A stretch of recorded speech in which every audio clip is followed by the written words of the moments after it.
In the overheated kitchen of the North Side Grill, the clatter of a pan falling onto the tiled floor echoes like a gunshot, abruptly halting the hustle and bustle of the rush hour. "What's that, Emma?" barks Dennis, the manager, waving a ticket for table 12. "That was supposed to be chicken marsala, not grilled salmon. Do you want to ruin the whole line?" Emma Hayes, her hands soaked from washing dishes, doesn't respond. Her fingers tremble slightly as she picks up the pan with a towel and places it back in the sink. Her blonde hair, tied in a messy bun under a worn cap, frames a tired face. Her apron is stained from hours of work. "That wasn't her ticket," someone murmurs, but no one raises their voice. A young cook snickers. She works like a slave and still smiles. What's wrong with her?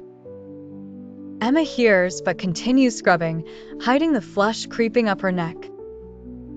Next to her, Ryan Weston, aka Kyle, the new guy, watches silently. With his cheap shoes and poorly fastened badge, no one knows he is the CEO of Weston Dining Group, Undercover. Ryan grew up in kitchens like this one, where his mother once worked, cleaning until late at night. Fired for exposing unsafe conditions, she died a year later, broken. At 22, Ryan vowed to reform this system. Today, tired of his manager's biased reports, he is here to see the truth with his own eyes. And he sees Emma. After the rush, he approaches, cloth in hand, to clean alongside her. "Are you okay?" he asks gently. "I'm fine," she replies, forcing a smile. "It wasn't your mistake." She shrugs. "It never is."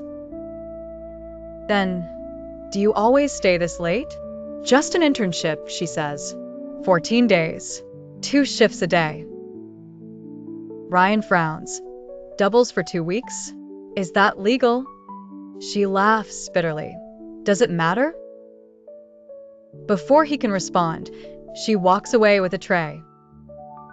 That night, Ryan watches her, immersed in greasy water, working like a machine.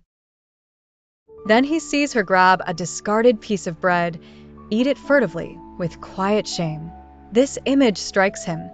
Emma reminds him of his mother, and his heart tightens. Under a flickering lamp, Ryan watches Emma leave the restaurant, a crumpled paper bag in hand, and disappear into a dilapidated building. The paint is peeling, the windows sagging, the front door barely hanging on. He should go home, but something compels him to follow. Through torn blinds, he glimpses her world. A tiny living room, a worn-out couch, a folding table, a faded photo of a woman and 2 children. Emma enters, sets down the bag, then pushes a wheelchair where her mother, gray-haired and vacant-eyed, sits. "Hi, Mom," she whispers, adjusting her shawl. She pulls out mashed potatoes and a small roll from the bag, feeding her mother with infinite patience. No sign of impatience, just a silent love. Ryan feels a lump in his throat. Emma takes her mother back to her room, then opens another door. A teenager, her brother, sits on a mattress, a notebook on his lap. "Still up?" she asks. "Math is killing me," he groans. She sits down, helps him solve a problem, her voice soft and encouraging. Afterwards, she ruffles his hair. "Sleep, big day tomorrow." "I'm not a kid anymore," he mutters. She kisses him anyway. Alone on the couch, Emma slowly eats her roll, in a heavy silence.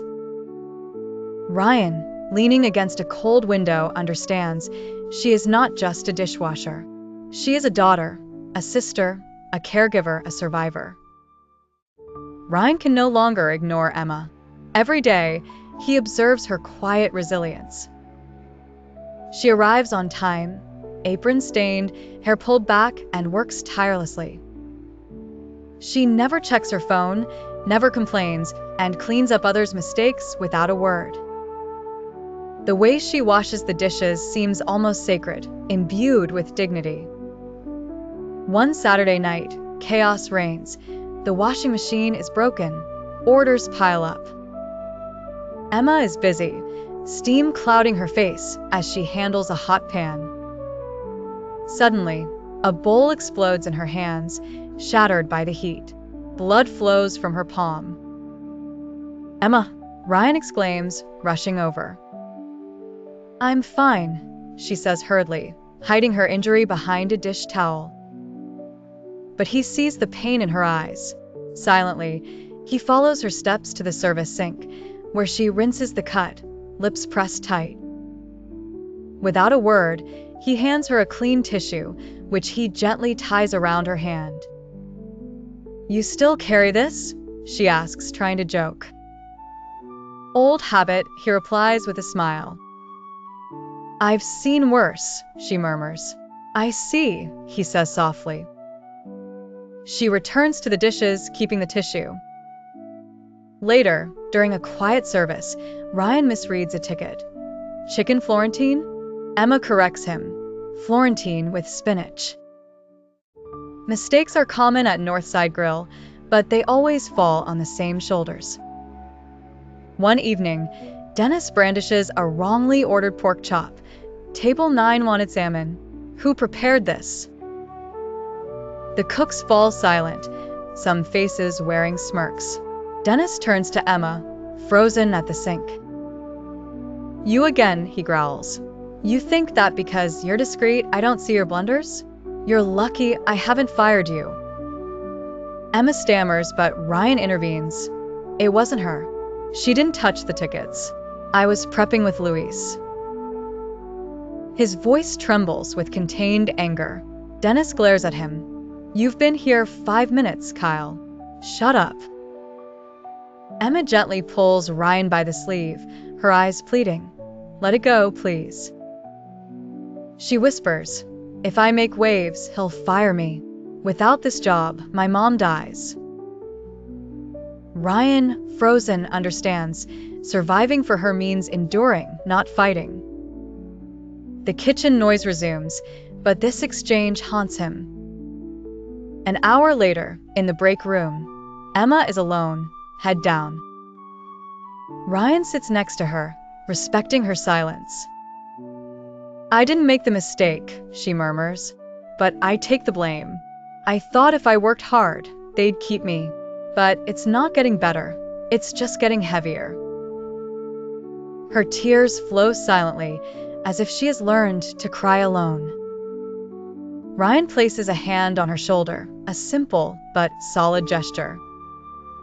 Emma doesn't pull away, she leans slightly, as if for the first time, someone is sharing her burden. On a Friday night, the kitchen is strangely quiet. Most of the staff have left, their laughter fading into the parking lot. Emma, after a double shift of 16 hours without a break, continues rinsing pans, her hands trembling, her skin pale under the neon lights. Ryan, who stayed behind, watches her. She moves with the determination of a survivor, but her steps are uncertain.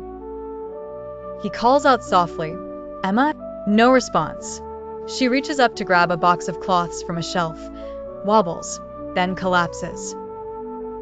Ryan leaps forward, catching her in seconds. She is light, her breathing weak, her skin clammy. He carries her to the break room, lays her down on a worn-out couch, and moistens a cloth to place on her forehead. His heart races. After a minute, Emma opens her eyes, confused. "Am I fired?" she whispers. Ryan, stunned, replies, "No, you're not fired." Then, in a broken voice, "Don't tell my mom. She worries too much already. If she thinks I'm not okay, she won't eat, won't sleep." Ryan feels his throat tighten. Even at her breaking point, Emma thinks of her mother. He gently holds her back as she tries to get up. "Rest, just for a minute. Let someone else carry the weight tonight." Her eyes mist over, not from weakness, but from an old pain, the kind from battles fought alone. Ryan takes her hand, firm and steady. Emma squeezes it lightly, as if testing the reality of this support. "You're kind," she murmurs. "I just hate seeing good people fall," he replies. They stay there, her hand in his, as she drifts into a light sleep, exhausted but safe. Ryan, gazing at her vulnerable face, understands with painful clarity he is in love. Not with her story or her strength, but with her, Emma Hayes, who washes dishes with battered hands and still finds hope. He whispers, "I see you, and I'm not leaving." This moment marks a turning point. It's no longer an audit mission, but a personal promise. At exactly 9 a.m., an extraordinary meeting is called at Northside Grill. All the employees are there, perplexed. A visit from management is rare. Dennis, the manager, paces the room, nervous, as if a surprise inspection threatens the establishment. Emma, sitting at the back, appears calm, but her clenched hands betray her anxiety. The doors open, and Ryan enters, not as Kyle in his wrinkled uniform, but in a dark suit, exuding quiet authority. The murmurs cease. Dennis, bewildered, asks, "Can I help you, sir?" Ryan replies, "You already have, but not as you think." He steps onto a small platform. "I am Ryan Weston, CEO of Weston Dining Group. For weeks, I have been working here incognito." The silence is total. Dennis pales, a cook lowers his eyes. Ryan continues, "I no longer trusted the reports. The truth lies in daily actions, in those who pick up broken dishes, who stay late without asking for anything, who eat last if they eat at all." He activates a screen, showing surveillance footage. Emma cleaning late, enduring Dennis's reproaches, collapsing from exhaustion. Then a recording, Ryan asking, "Do you always stay this late?" And Emma replying, "Just an internship." The room is frozen. Dennis stammers, "This is out of context. We are testing employee engagement." Suddenly, a voice rises. "No." Emma stands up, pale but determined, and walks towards Dennis. "You think my discretion gives you the right to do anything, that if I need this job, you can treat me however you want." Her voice gains strength. "You cannot treat people like trash just because they are afraid. I thought staying silent would save me, but I was wrong. I have the right to work without fear, to live, not just exist." The employees nod. A waitress wipes her tears. Ryan steps down from the platform, moved. "Emma, you speak for all those who are too afraid to express themselves. You are not invisible. You are the light we were missing." Then, to Dennis, "You are fired, effective immediately." The silence is no longer fear, but relief. Emma, stunned, whispers, "You were watching me?" Ryan gently replies, "No, I was learning from you. And somewhere along the way, I learned to love you." Ryan gently knocks on Emma's apartment door. Inside, a pencil scratches on paper, a feminine voice murmurs. Emma opens the door, surprised, wearing an oversized sweatshirt, her hair in a loose braid. "Ryan," she says, inviting him in. The living room is modest yet warm, a folded blanket on the couch, a lit candle. Her brother, Max, is working on his homework at a folding table. Ryan places a thick envelope on the table. Two things: a full scholarship to resume your medical studies and a job offer as a senior advisor for employee advocacy. "We are creating a program to protect people like you, and I want you to lead it." Emma stares at the envelope, hesitant. "Why me?"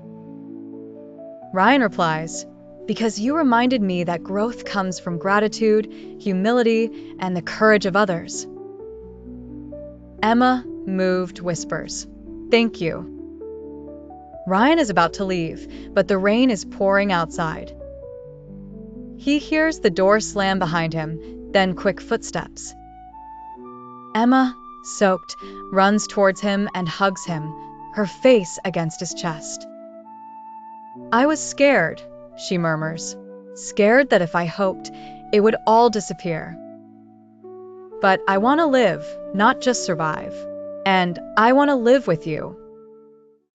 On a golden October Sunday, Emma, Ryan, and Max stroll near the care center of Emma's mother. The red and amber leaves crunch beneath their feet. A cool breeze envelopes the city.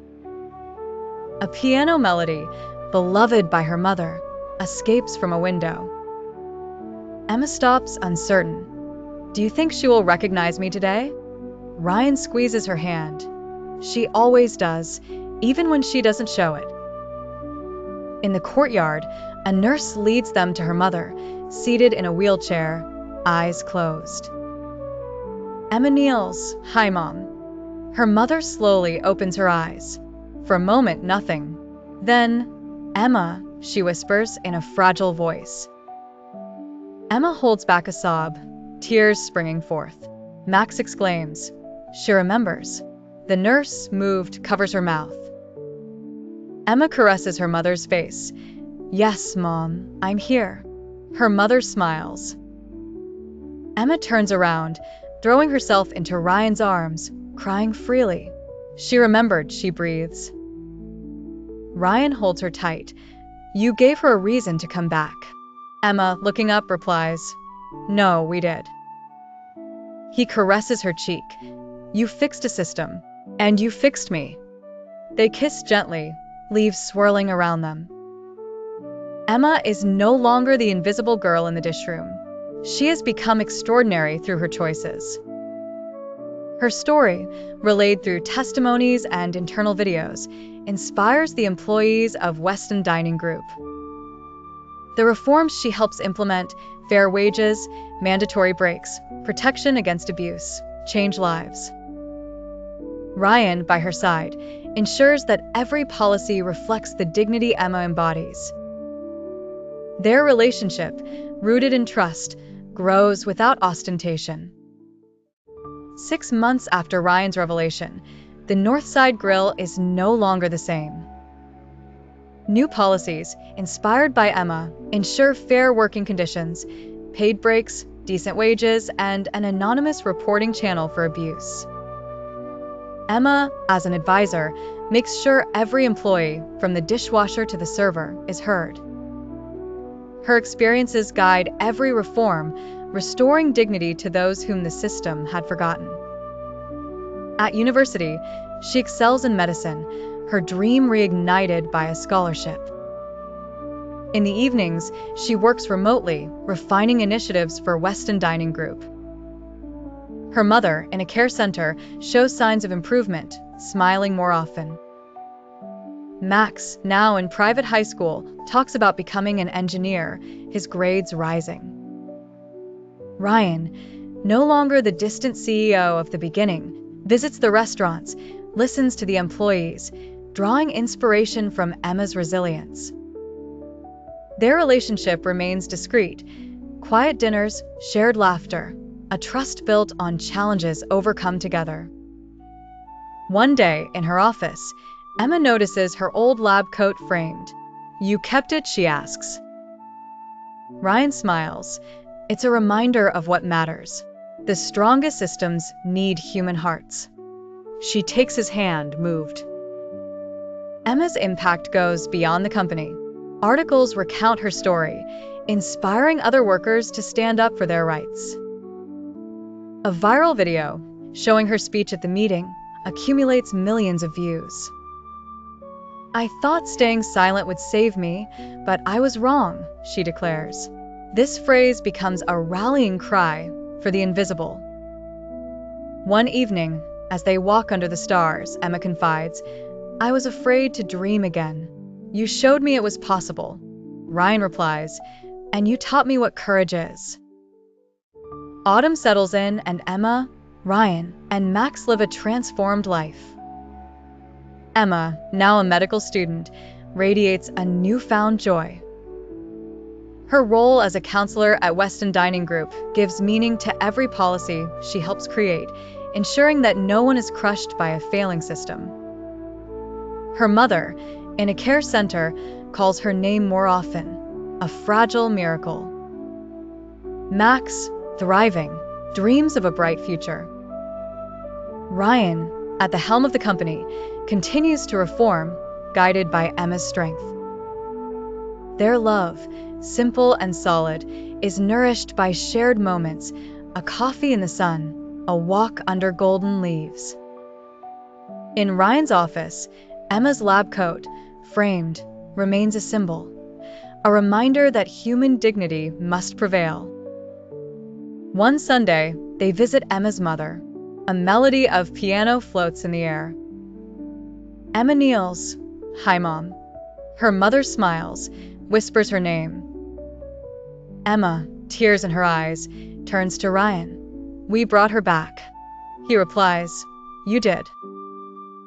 Their embrace, under an autumn sky, seals a truth. Love and compassion can change lives. Emma's story inspires beyond the restaurant. Employees of the company, encouraged by her courage, denounce abuses, improving their conditions. Her speech, shared online, becomes a symbol of resilience. "I have the right to live, not just exist," resonates in hearts. Ryan, honoring his mother's memory, finds greater meaning through Emma. Their relationship, built on trust, is a beacon in their lives.